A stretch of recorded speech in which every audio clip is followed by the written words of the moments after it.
Why am I inspired? So that every day and every way, I'm getting better and better.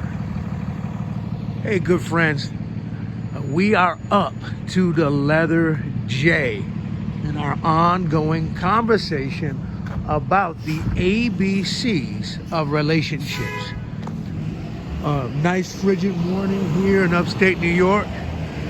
Get ready to hit my W-2. As you guys know, I inspire and I educate in the public city school district for a little bit longer. Been doing it for about 15 years.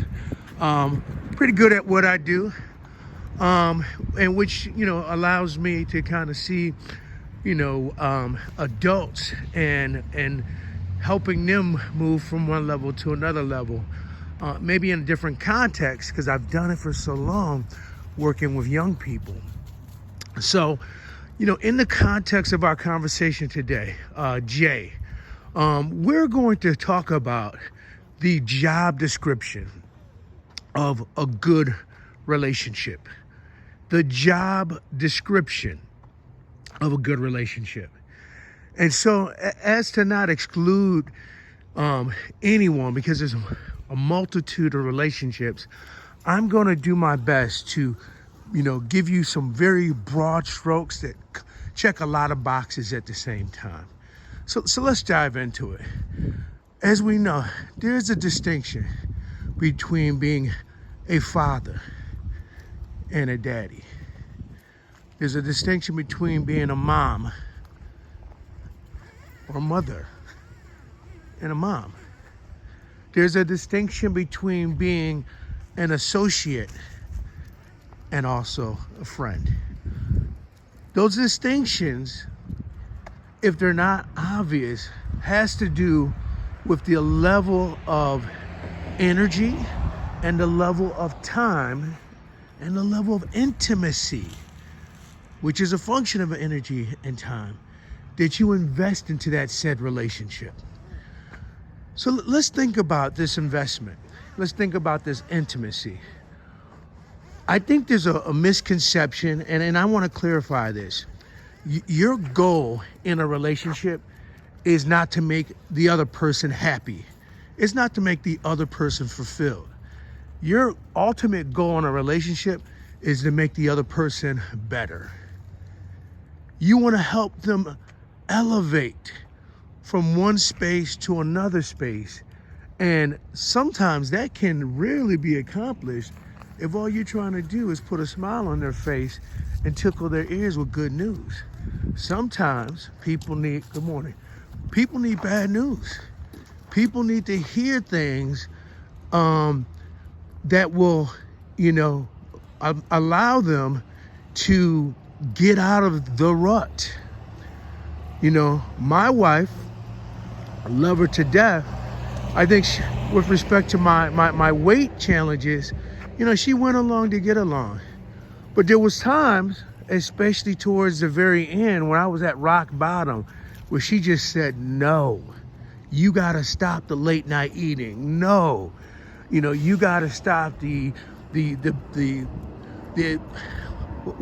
wouldn't call it emotional eating, but I would call it binge eating, where I would just not eat for hours and hours and hours, and then I'd be out of control. And my body was dictating my mind instead of my mind dictating my body. That and that's a conversation that we get into inside our academy.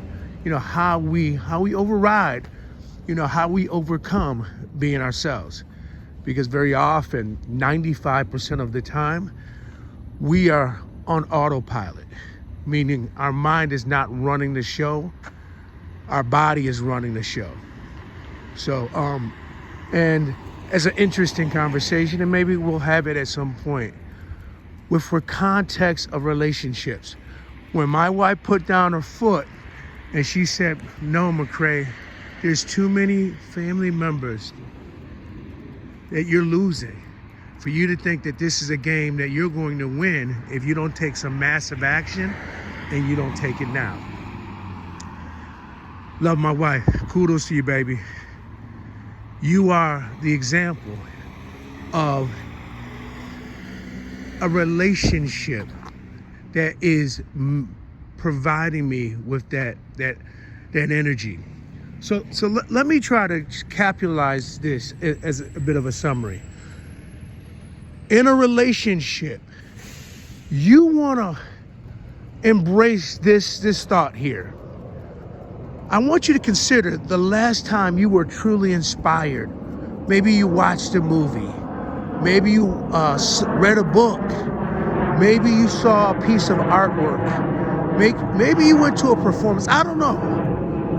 We all get inspired from different things. And that feeling you had walking away from that activity and that event should be what you radiate to the other person when you're in their presence and they know that what you're saying and why you're saying it is coming from a place of love, of a place of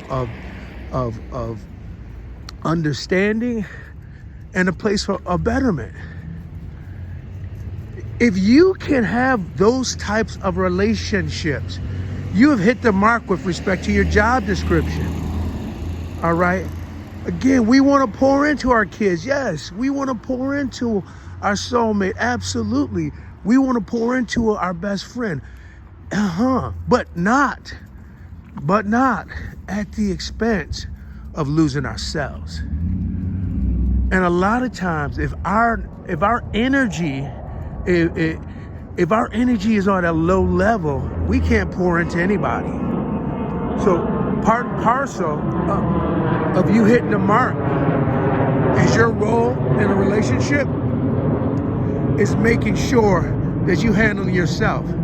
Make sure you're in a good relation with yourself. Your energy is right. Your health is right. Your sleep is right. Because martyrdom has a consequence as well. When you keep putting yourself on the back shelf and pouring into others, there's some negative aspects of that. So good friends, as we bring this conversation to a close, the letter J, your job description for a good relationship is quite simple. You energetically want to be able to pour into that other person, and you want to do it in a way in which they know. Even if you're telling them what they don't want to hear, you're also telling them this from the standpoint of love, care, concern. All right, good friends, take care. God bless.